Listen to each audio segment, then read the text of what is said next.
All right, thanks, John.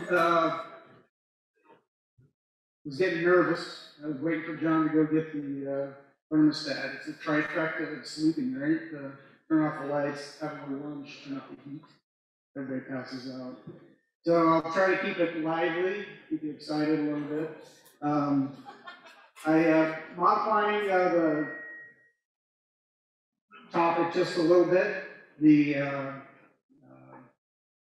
couple of bigger projects, things that we've been working on at Central. I just add in an extra topic at the beginning of this that might give some interest. Beyond 2020, progress with purpose. The district is kind of set forth on a multi-year process of sitting down and really examining what we can do to make sure that we're providing absolutely the best benefits we can for the folks that we serve. That's what we do. We're a political subdivision of the state here to serve the people that we have been entrusted to serve through water resources, power, recreation, wildlife management, all of those things. It all started a long time ago. So figuring out what we can do better and how we can serve the best we can, sometimes it's good to look in the rearview mirror a little bit. Back in the day, there was a need. There was a problem, and every great solution requires a problem to get somebody moving. That involved a whole lot of folks. These two guys over here on the side, Mr. Kingsley and McConaughey, and I'm going back into history again a little bit just to refresh your memory, were the guys that said, hey, we got a problem. And there was a guy that had more than just a solution. The problem was I have to get some water down here so I can make some crops. This guy had a vision, a little bit more than just a solution. We developed something that would pay dividends for many years to come, far beyond even probably what his vision was, and continues today. And so I think it's incumbent upon our district and our folks to figure out what it is that we can do to be a little George-like.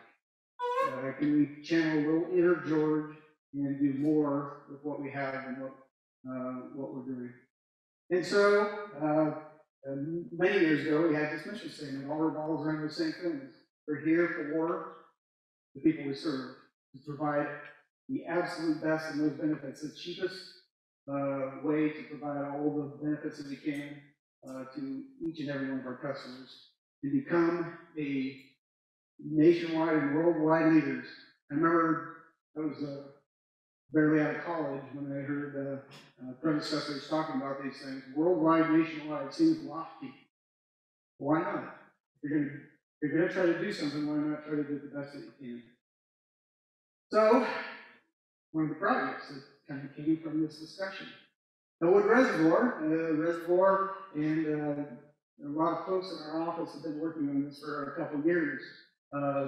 Reservoir, right over here yonder, was built in the 70s for a purpose to provide supplemental irrigation water to E65.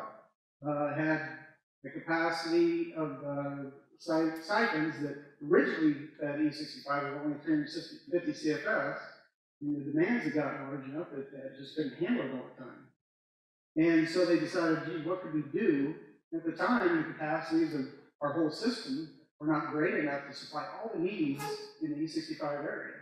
And so they said, well, let's put this reservoir in there, and we'll pump in the off season, put some water in there so that there's enough water in the growing season to supply all of our irrigated acres, all the way from Johnson Lake to Minden, Hartwell.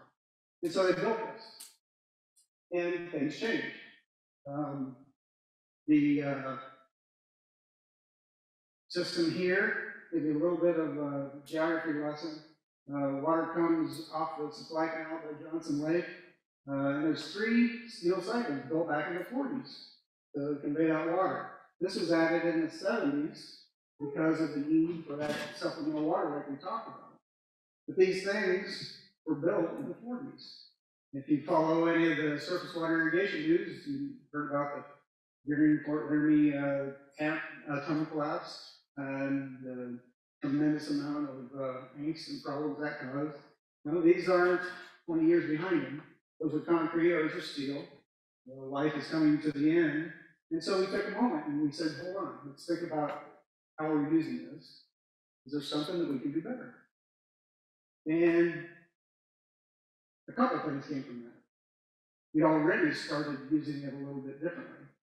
The reservoir had started to be used a little bit more for groundwater recharge. As farmers got better, past the 1970s and 80s into the 2000s, their usage became more efficient, more center pivots. The need for this extra storage slowly declined. And so we're able to use that reservoir in a little bit different way. So as we're thinking about what we can do, what else could I think about in terms of making that reservoir more useful to everybody, providing more benefits?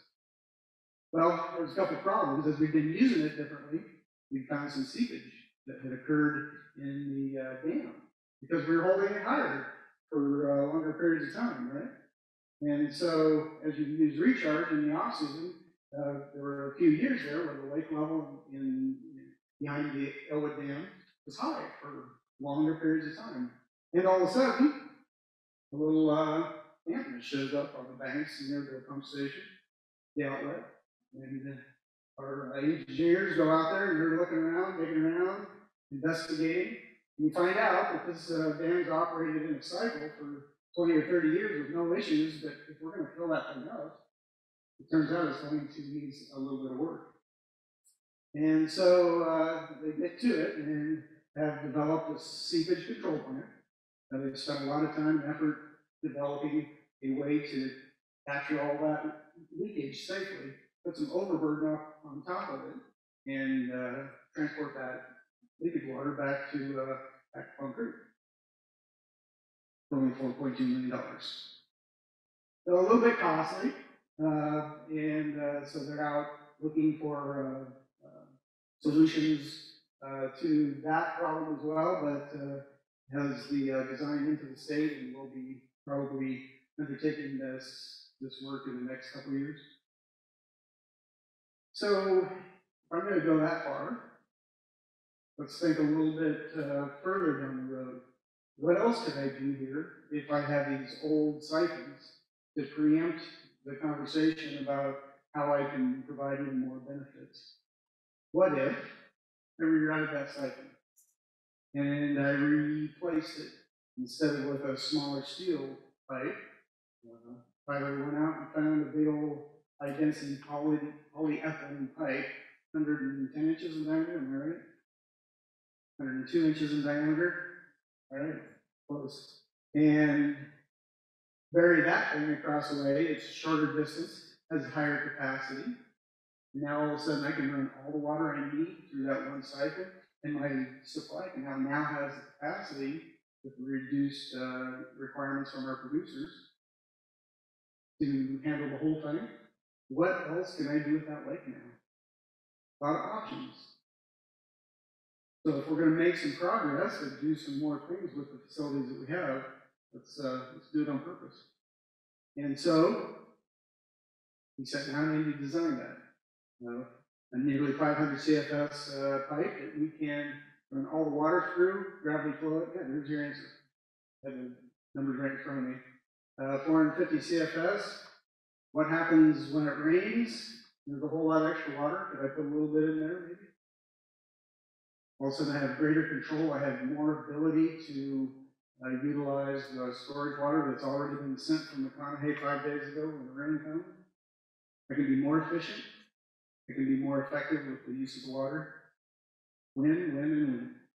So we're going, that's the route we're going down.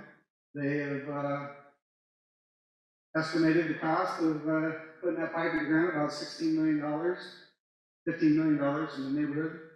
Applied for a water sustainability fund grant, received that in the amount of about $9 million. And so, what a great set of projects to put together to take that facility and turn it into something that can create benefits for all of our benefactors for a lot of years to come. And there's probably even more that can go on top of this down the road as we explore those options. So that's one project. And now I'll jump to a second one.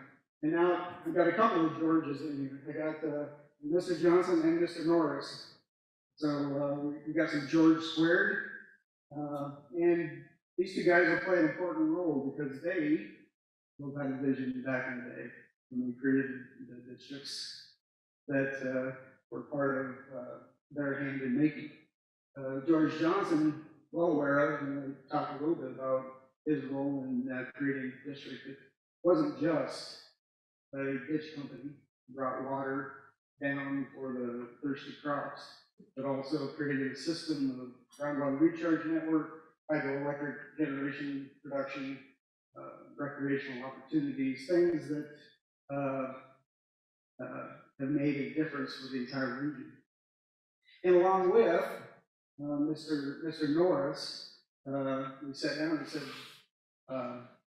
after a simple little supper where I and the general manager from Dawson sat down and over a conversation that turns into, gee, what could we do differently together that turned into an entire study that would last so far almost 2 years about, is there a way we can use the power that we produce at this project for the same customers that we both supply all of our services for the advantage of both districts in a different way?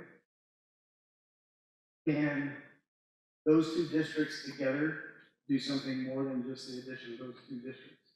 So we kind of came up with a little slogan, can 1 + 1 be more than 2? And started down this discussion. It started out with just a group of 6 folks sitting around the table saying, gee, so we did this, would that work? And can that thing work with this thing? And pretty soon, you have enough information that you can go find a company and sit down with your board of directors and say, let's see, do you have some interest in this? Could you be interested in talking about what combining 2 utilities that serve the same part of the region to the benefit of all those customers, creating a ag-centric utility, providing water, groundwater recharge, electric power to pump that groundwater, electric power to put that surface water on the ground, recreational opportunities, a host of other things, all in one place, and be able to benefit all of your customers. That's where we started. Our region, our part of the state. And so that evolved into finding some folks that would work with us and had an idea of what these two might look like. We created a little plan and said to the board, are you interested in studying this? And the board said, oh yeah, sounds interesting. So phase 1 was kind of just a high level, 10,000 foot, does this make any sense at all? Is it even possible? Can we even do this by law? And we finished that part up, and we'll see a little bit of the results on that, and the results of part of phase 2. So phase 1 said, yeah, there's some real financial benefits here for folks, some real synergies between your 2 entities. You want to go a little further and dig into it, find out where the trouble spots are, find out what the real dollars might look like. And said, yeah, sure, let's go look at that. And so we are just at the end of that phase. And so this is kind of the big, deep, find out what all the information really is all about. And then there'll be a next phase 3. If the board decides to take that information and say, okay, so if we were to put ourselves together, what would a plan like that look like? That's phase 3. And then you have this final step. If it really looks like there's a possibility there, the board's going to say, let's work together in a whole new way. Kind of putting the vision that the Georges had back in the day back together. So I'll hit a few of these parts. All right, I'm doing all right. we'll talk about some of the pieces of the study, and this will get pretty deep. A few of the folks have participated with us, Larry and Greg, have been at our water users meeting to talk about in depth some of these concepts. So I'm going to hit these as hard as I can. If you guys have questions about this afterwards, I think we were in there for 5 hours, and when I told John I needed at least 4.5, he said, not today. And so come find me, get a hold of me, and I'd love to sit down with you sometime and dig even deeper into the details. So the power and the distribution, let's talk about that. This is the kind of the overview of all of the transmission, sub-transmission lines that Dawson Public Power has in their service territory. The water supply starting at Lake McConaughey through our system, Johnson Lake, all the way down to the irrigated areas, down to Hartwell. It kind of gives you a footprint of where all these things are located. Hydroelectric generation here, here, here, and here. And the location of that generation is important in this discussion because all of a sudden, what it turns out is George's vision back in 1935 was maybe lost in time a little bit because 2 of these 3 hydros down here that were built in 1941 not only were connected to Dawson's system, Central built the system. In a lot of cases, the 34.5 lines and the sub-transmission systems and the substations were built by Central in the 30s and then transferred to different entities over the years. Matter of fact, we had a transmission line, one of the first projects George put together with a transmission line to Bellevue, Nebraska, so that they could build a coal-fired power plant called Kramer that Central was a part owner in. So our history comes back to George saying, hey, you have a vision of what you can do when you put the power and the water together. So 2 of these facilities already have connection and or connection right across the way to the sub-transmission system. That'll be important here in a second. Because at Jeffrey Station up by Grady, not only is it close, the Dawson's line connects to the Central's transformer in the other. There's already a connection there. And as we got deeper into the study, the contracts that each of our companies hold, we hold a contract with Irrigation, which is Kansas City Power Line and Western Kansas companies, to sell wholesale at energy to them. That contract expires in end of 2023. Dawson has a contract with the Nebraska GT, which is kind of a paper transmission company that helps do contracts. Most of it's with CNPPID in reality, a few other little components.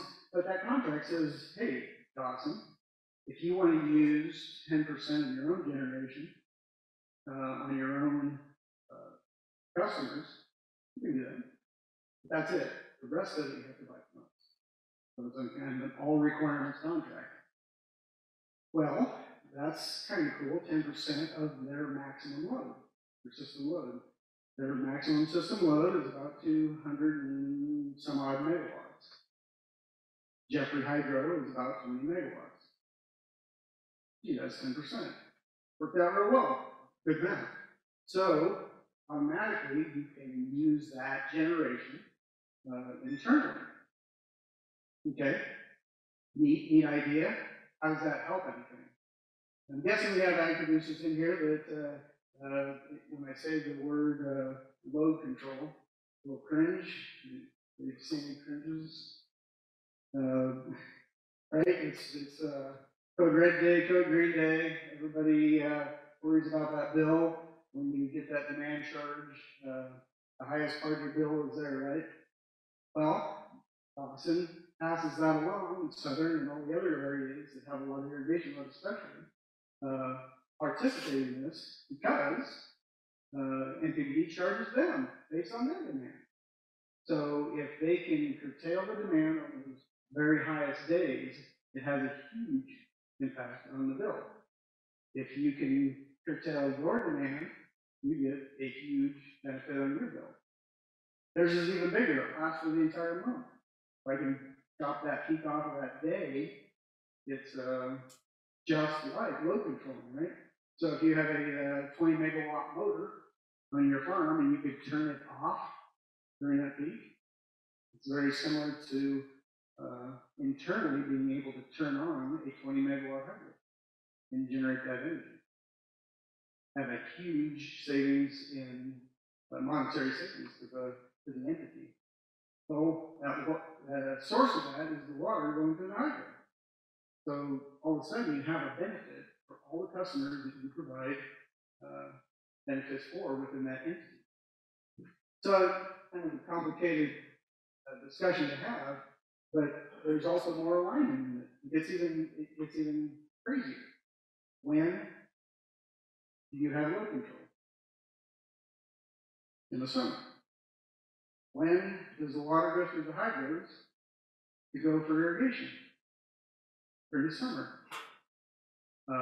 There's so many alignments in the peaks and the valleys of those load control systems and the demand that it's kind of amazing. This graph shows, and Mr. Dutcher was supposed to help us this year. This was 2020. We were supposed to have a good prediction of what was going to happen with water. So this was the year of the change. Lots of water in the spring and not much water in the fall. And so you can see a little bit of the generation of jeopardy that drops off right there at the end of the season. Why was it high here? It was high there because of the excess water. So, gee, you can't use that, right? No. Remember that sub-transmission system? I'm dead.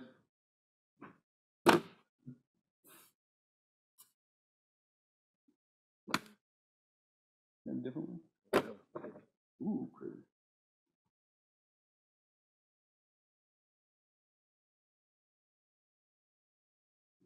Oh, yeah, I'm getting better. Don't go.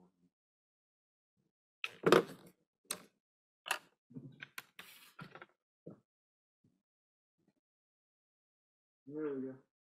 All right, so I got too much energy for part of that period from that transformer, and right, no good, right? Central belongs to the Southwest Power Pool. We have access to 115 kV transmission system. We can work with NPPID and move it from one area to another. So I can cut that demand no matter where it is. Power has no, just like water, power has no address on it, right? If I mark an electron, I don't know if it makes it there or not, but power does make it there at the end of the day.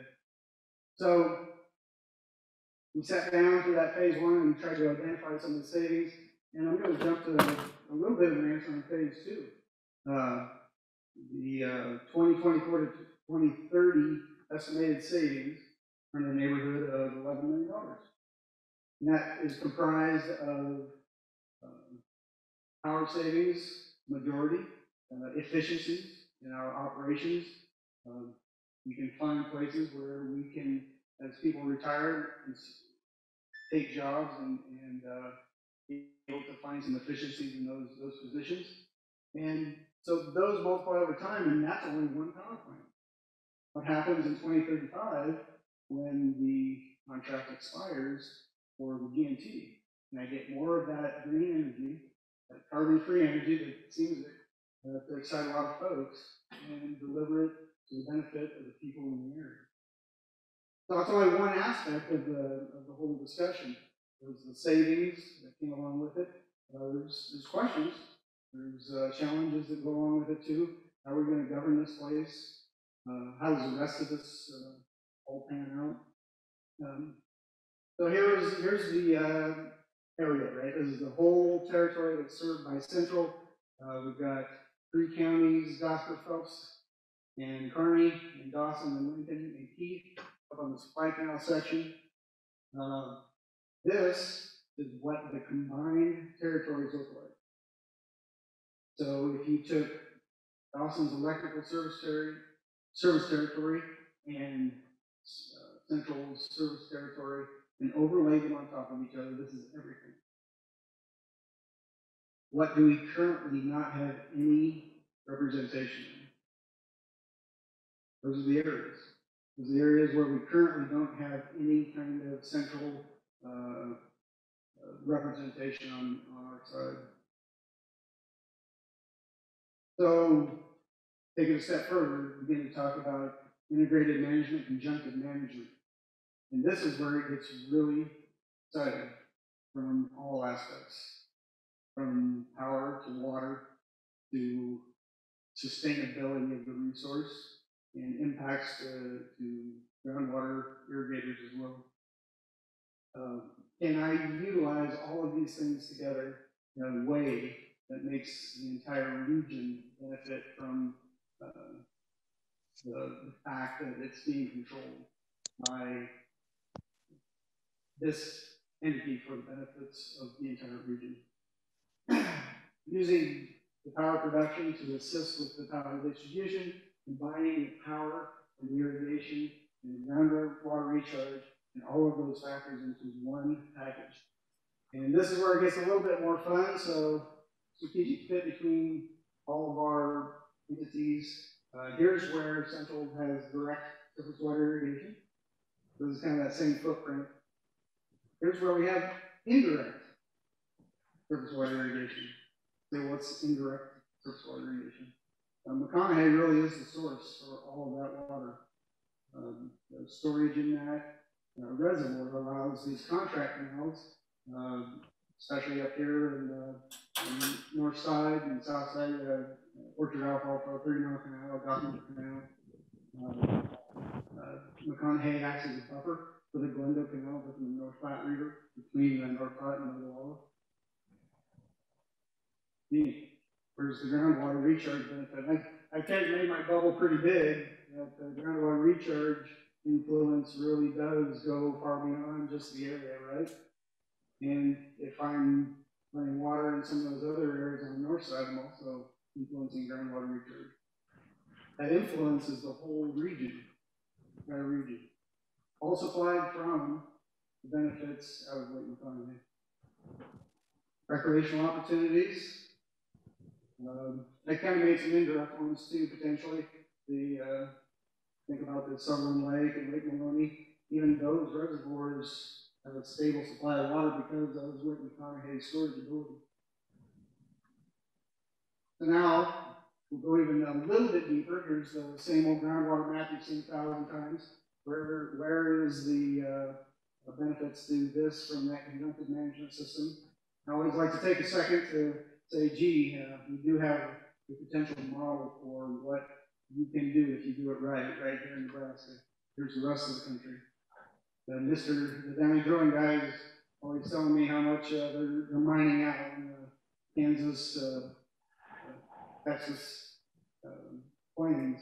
So we have a chance here to maybe model something that has a level of sustainability too. Here's our part of the world. Here's those canals.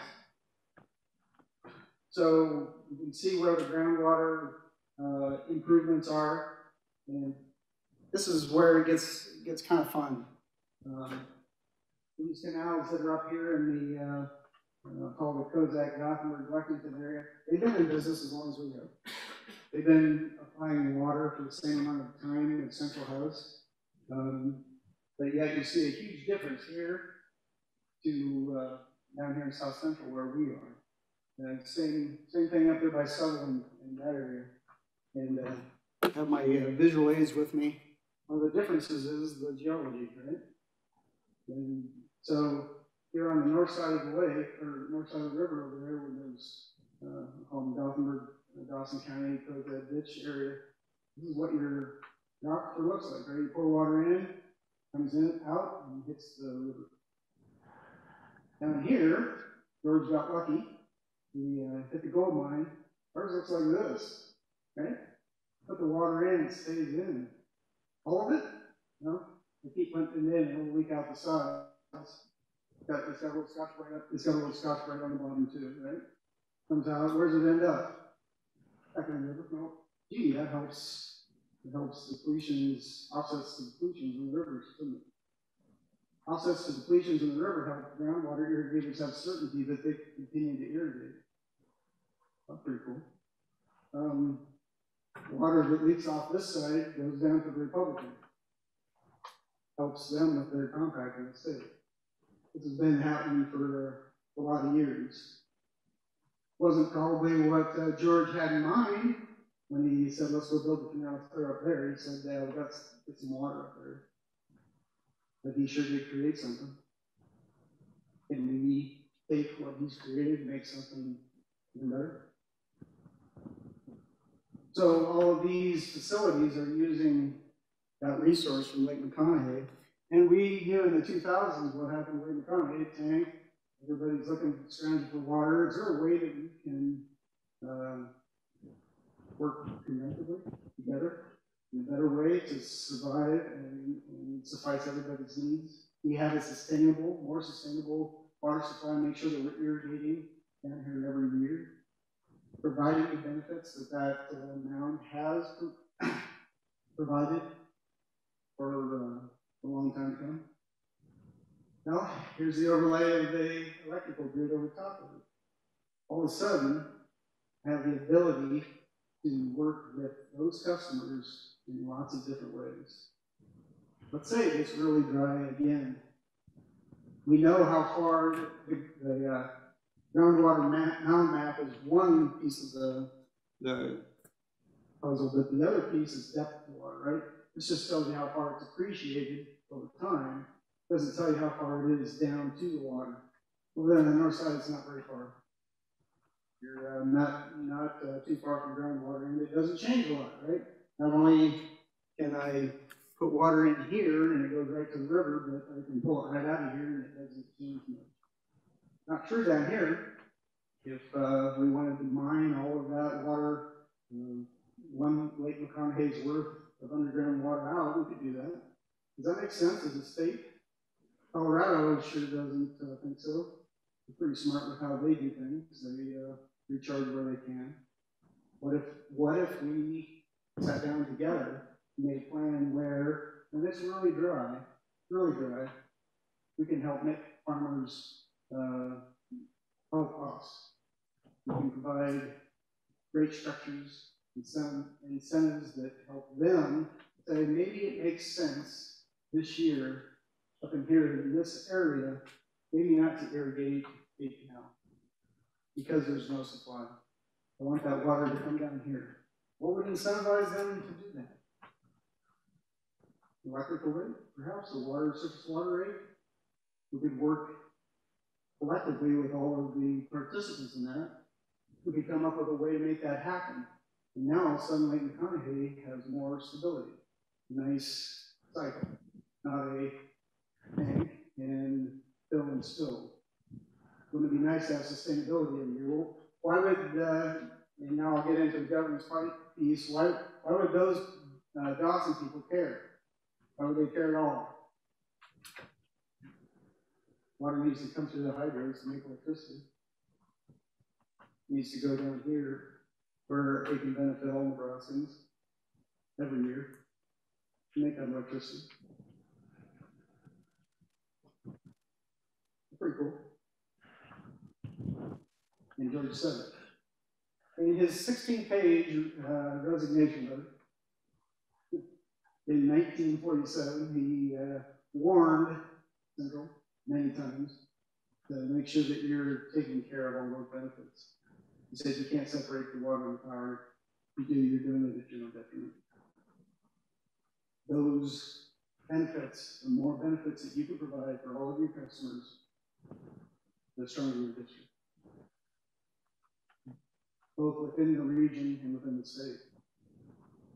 We want more people that care about McConaughey, and that water coming down here to provide certainty and sustainability for the folks that we serve down here. And a vision. Might not have figured all this out, but if we're going to be a little George-esque, we're going to have to put on the George thinking cap a little bit and push down that road. Because George didn't know this was coming. If you've seen some of my presentations, I've stolen a little bit from others, but this wasn't going to happen, right? Back in 1953, they didn't visualize these items occurring, but they are occurring. The electrical industry is changing. Our ability to have long-term contracts changing. Talking about those energy prices, having a contract for energy sales outside of the district, which is part of the component that makes all of this work, is changing. SPP, the marketplace for power, you can now see swings from negative $10 at night when wind turbines are turning to $1,300 and some odd dollars on a February 14th when it's 30 below.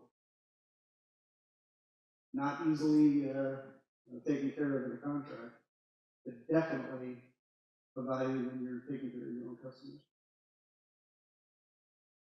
More opportunities. What else could I do if I have customers that are interested in bringing those types of benefits to the region? What if I can power an ethanol plant from solar panels that I put on the canal to lower evaporation to provide additional value for the ethanol that I'm shipping to California to bring money back to the farmer who has their corn that they're selling. It changed. It changed in the 40s. George had a vision when he was thinking about those changes. There's more changes coming. Only constant is the change. But he did accomplish his goal, and I think set us up for a future that could be pretty incredible, and a place where we can continue to be the producer of potential prosperity for you folks, because that's all we do. We don't farm. It's not our water. It's not our electricity. All we do is exist here to serve to you so that you have the best chance to be the most prosperous you can in this part of the world. I'll take questions. Questions for Devin? On your 4 hydroelectric plant, they maybe what's your process of updating them, making them more efficient? Good question. So we've done some investments, and the one power plant we didn't even talk about. This is where I can go on for the next 3 hours. But Kingsley Power Plant is a 1984 vintage. So that one wasn't even added as part of the original project. It was built in 1984, and so that one has been gone through once, and not a lot of changes to our technology. In 2000, 2001, the actual turbines themselves we removed and put in new ones. Those guys in the 40s, for not having a lot of computers or fancy equipment, did a pretty good job. We gained about 4% on the small hydros, the Alice Chalmers units, and about 6% on the Johnson 2 unit. It was made by shipbuilder in Newport News, Virginia. So we made improvements with those and replaced the windings. So they were probably about every 30 years. You can figure you're going to have to go through and do kind of a renovation of the moving parts. Now, our engineers are now looking at the structures, right? These concrete buildings and concrete foundations are now 80 years old too. Talked about those 80-year-old siphon tubes, those penstocks that feed the water down the hill to the power plants are now also 80 years old. So it's not free. The fuel might be sort of free, but they have maintenance and upkeep just like everything else, and we've kept up with them over time, and we'll continue to do so. More than you wanted, I should. Is there any way to do additional generation on the canals themselves with smaller power plants during the irrigation? Great question. So I snuck that one in on you. Any guesses as to where that upper right-hand picture is? That's Johnson Lake Inlet. We got about 1.5 megs waiting for us there. It's nothing like the other facilities, right? The Johnson 1, Johnson 2, Jeffrey hydros have 120 to 150 foot drop through the power plant, so there's a lot more power there, 20 megawatts. About a megawatt, megawatt and a half that we could generate here with that 25 or 30 foot drop. Becomes an engineering challenge to decide where you're going to do this. There's a lot of flow into Johnson Lake. Now, if I go and put one at the check structure down by Bertrand, I only have flow during the year, during the time of year when I'm providing irrigation water, so I'm already limiting my scope. But it may be in the future when power has different values because it's changing. Maybe that does make sense. We would be set up for as a utility to take on that advantage if it should crop up. Elwood Outlet was one that was discussed.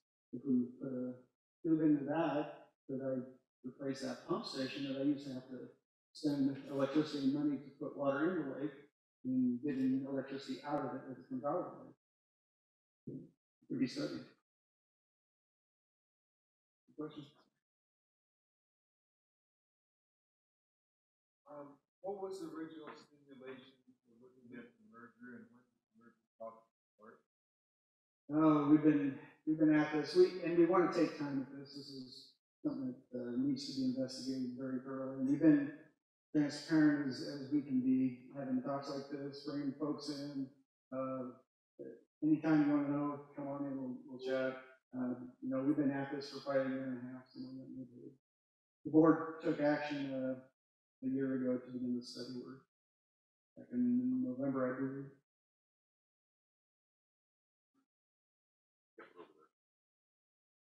You talked about the groundwater recharge component. Would that be enhanced?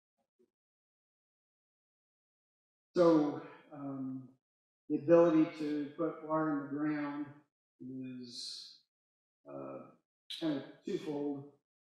One is excess flows, and Brad's pretty well educated on this side. If you have work with the program, they get to decide. So the program is the 3-state cooperative agreement that addresses the endangered species requirements that our FERC license has imposed. And as part of that, they have this kind of flow regimen that is required in the river. And if you get past that flow amount, they have what's called excess flows available in the river. More water is needed for the habitat. And those flows are available to be put into the canal systems as our staff works with the state and other canals to decide where the best place is for that. As we talk about the merger, having a more stable supply in McConaughey, I think probably leads you to more years where you have normal flows. And I think we've seen where in those very dry years are your biggest opportunities for excess flow conversions when you might be irrigating at the same time potentially, or if you have a more sustainable flow, can I have more times when there are excess flows available? All of those are kind of on the table. When we talk about working with the folks on those other canal systems, maybe now you are in a cooperative mode where you're making intelligent decisions about where you're doing water recharging, right? So from a total perspective, where can I have the greatest impact on groundwater recharge? And if I put it next to the river, I'm not going to have a huge impact, right?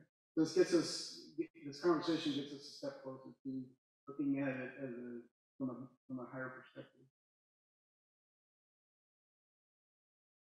Is there any data about how much excess flows there are approximately?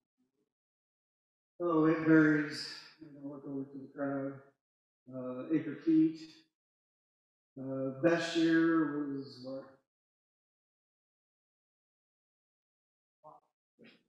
So it ranges from a lot to not much.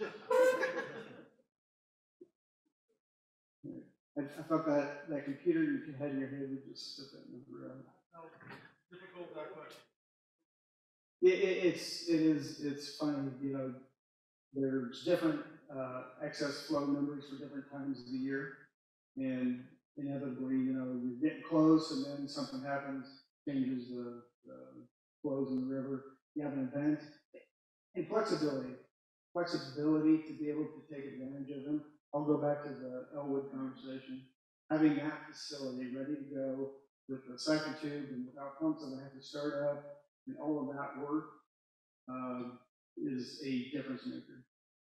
When that opportunity occurs, sometimes it's only 3 or 4 days long. Okay, let's do this. We try to be as ready as we can in a lot of our areas, but inevitably you'll start some maintenance, and so excess flows are available. Let's shut it all down and get moving. So some of these areas where we're trying to progress with purpose, hopefully will kind of allow us to be ready for whenever those opportunities are. Who makes the decision about when you can take that flow, take them out of the river? That is a state decision. They are the guardian of that decision. DNR? Yeah. So is that pretty flexible, or is that taking act of Congress? I'll let Tyler field that question. He's the professional. They are very good. We work with them very closely. Go ahead.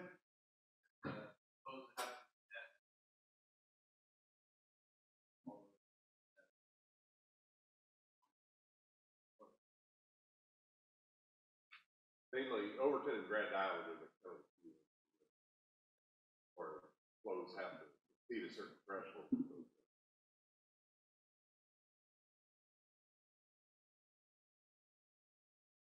No questions. Anything else for Devin? All right. Information. Appreciate it. I'll extend the invitation again if you have any more questions about this. There's a lot of information, especially on the consolidation. Come find me. Come to sit down with you and spend some time. Thank you.